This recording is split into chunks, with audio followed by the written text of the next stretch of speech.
Yomari Meléndez, de Planillas PR. ¡Qué bueno! Eso Buenos días. ¡Qué rico! Hola, buenos días a todos. Saludos a los radioyentes.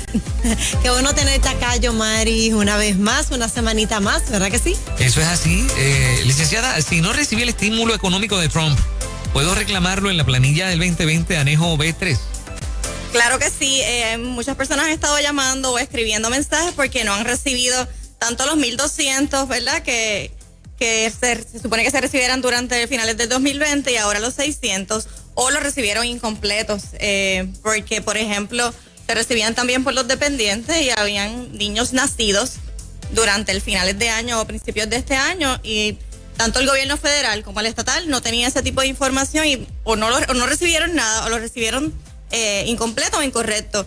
Eso lo pueden resolver en la planilla de este año, tanto en la federal como en la estatal. En la federal se añade un anejo que es el Recovery Rebate Credit para poder, ¿verdad?, anunciar en la planilla que no recibieron el estímulo, y en la de Puerto Rico, en la estatal, se añade el anejo B3 para que entonces puedan confirmar que no lo recibieron. Si la persona no tiene que llenar planilla porque no recibió ingresos, también puede llenar la planilla en cero, incluyendo este anejo como que no recibió este tipo de estímulo, y lo va a recibir a manera de reintegro. Okay. Excelente. Yomari, en la planilla del 2020, ¿se puede reclamar el crédito por trabajo de 300 a 2,000? Cuéntame de eso, please. Sí, en el año 19 se incorporó este crédito por trabajo, a pesar de que todavía Hacienda no ha autorizado el borrador o los sistemas para transmitir de manera electrónica las planillas. Se espera que este crédito sí sea incorporado para las personas que generan ingresos. Este crédito va desde $300 hasta $2,000, dependiendo de si la persona es soltera o si es casada que rinde conjunto, como también va a variar dependiendo la cantidad de dependientes que tenga el contribuyente.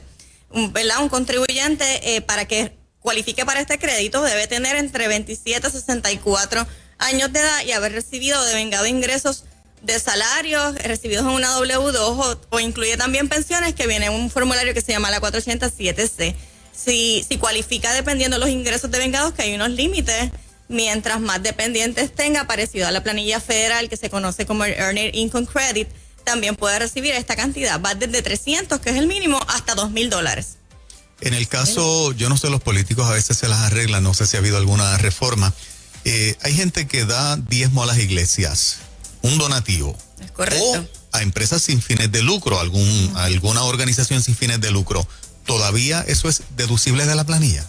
Sí, a partir de la reforma contributiva, ¿verdad?, que se enmendó en el año 18, estos donativos, lo que uno da siempre lo da de corazón, pero si uno puede tener un beneficio adicional de poder reclamar este tipo de donativo que uno hace en la planilla, pues se recomienda que a la persona que le vayas a hacer el donativo o la entidad cotejes primero que sea una entidad que esté registrada en el listado del Departamento de Hacienda. Cuando uno entra a la página del Departamento de Hacienda hay un listado de entidades, ¿verdad?, cualificadas, que normalmente son entidades benéficas que ya poseen un tipo de exención contributiva, como entidades religiosas, culturales, recreación y deporte, de artes. La persona a la que uno le da un tipo de donativo, ¿verdad?, siempre y cuando haya tomado la decisión, pues debe entregarte o proveerte lo que es un número de seguro social o un seguro social patronal. Y allí se coloca en la planilla esta cantidad de donativo total. Cuando uno dona una cantidad, puedes incluir el total siempre y cuando no exceda el 50% del ingreso devengado o el ingreso bruto que se incluye en la planilla.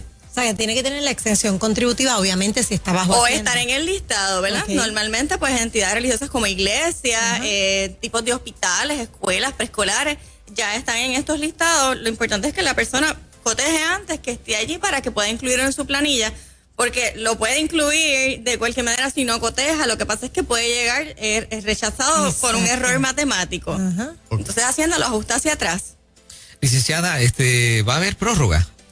Sí, las prórrogas, como ya todavía no se han comenzado a radicar las planillas estatales, sí las federales, sí, estas personas que todavía no tienen sus datos organizados y entienden que no los van a tener antes de la fecha límite, que al momento es el 15 de abril, aunque se está empujando a que sea un poquito más tarde, pero no está aprobado, que vayan contactando y radicando una prórroga que le da una extensión adicional para radicar, no para pagar, de 6 meses. Bien importante, usted radica una prórroga con su CPA, tiene que hacer un estimado de lo que usted proyecta pagar en la planilla y pagar la contribución con la prórroga. La prórroga no incluye una extensión al pago.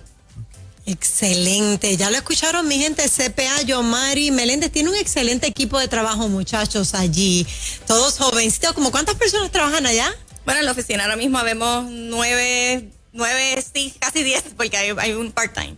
Sí, qué bueno, que eso aligera todo el proceso. Tienes al lado un lugar de cafecito donde puedes tomar ese cafecito tranquilo y visitarlos. ¿Cómo te pueden conseguir? ¿A qué número? Nos pueden contactar al número de teléfono de la oficina, es el 787-545-2099.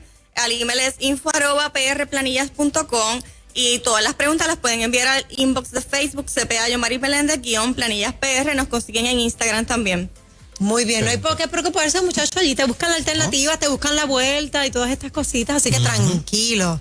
Correcto. A visitar a Yomari Meléndez de Planillas PR. Gracias, Yomari. A la orden, siempre un placer. Bendiciones. Gracias.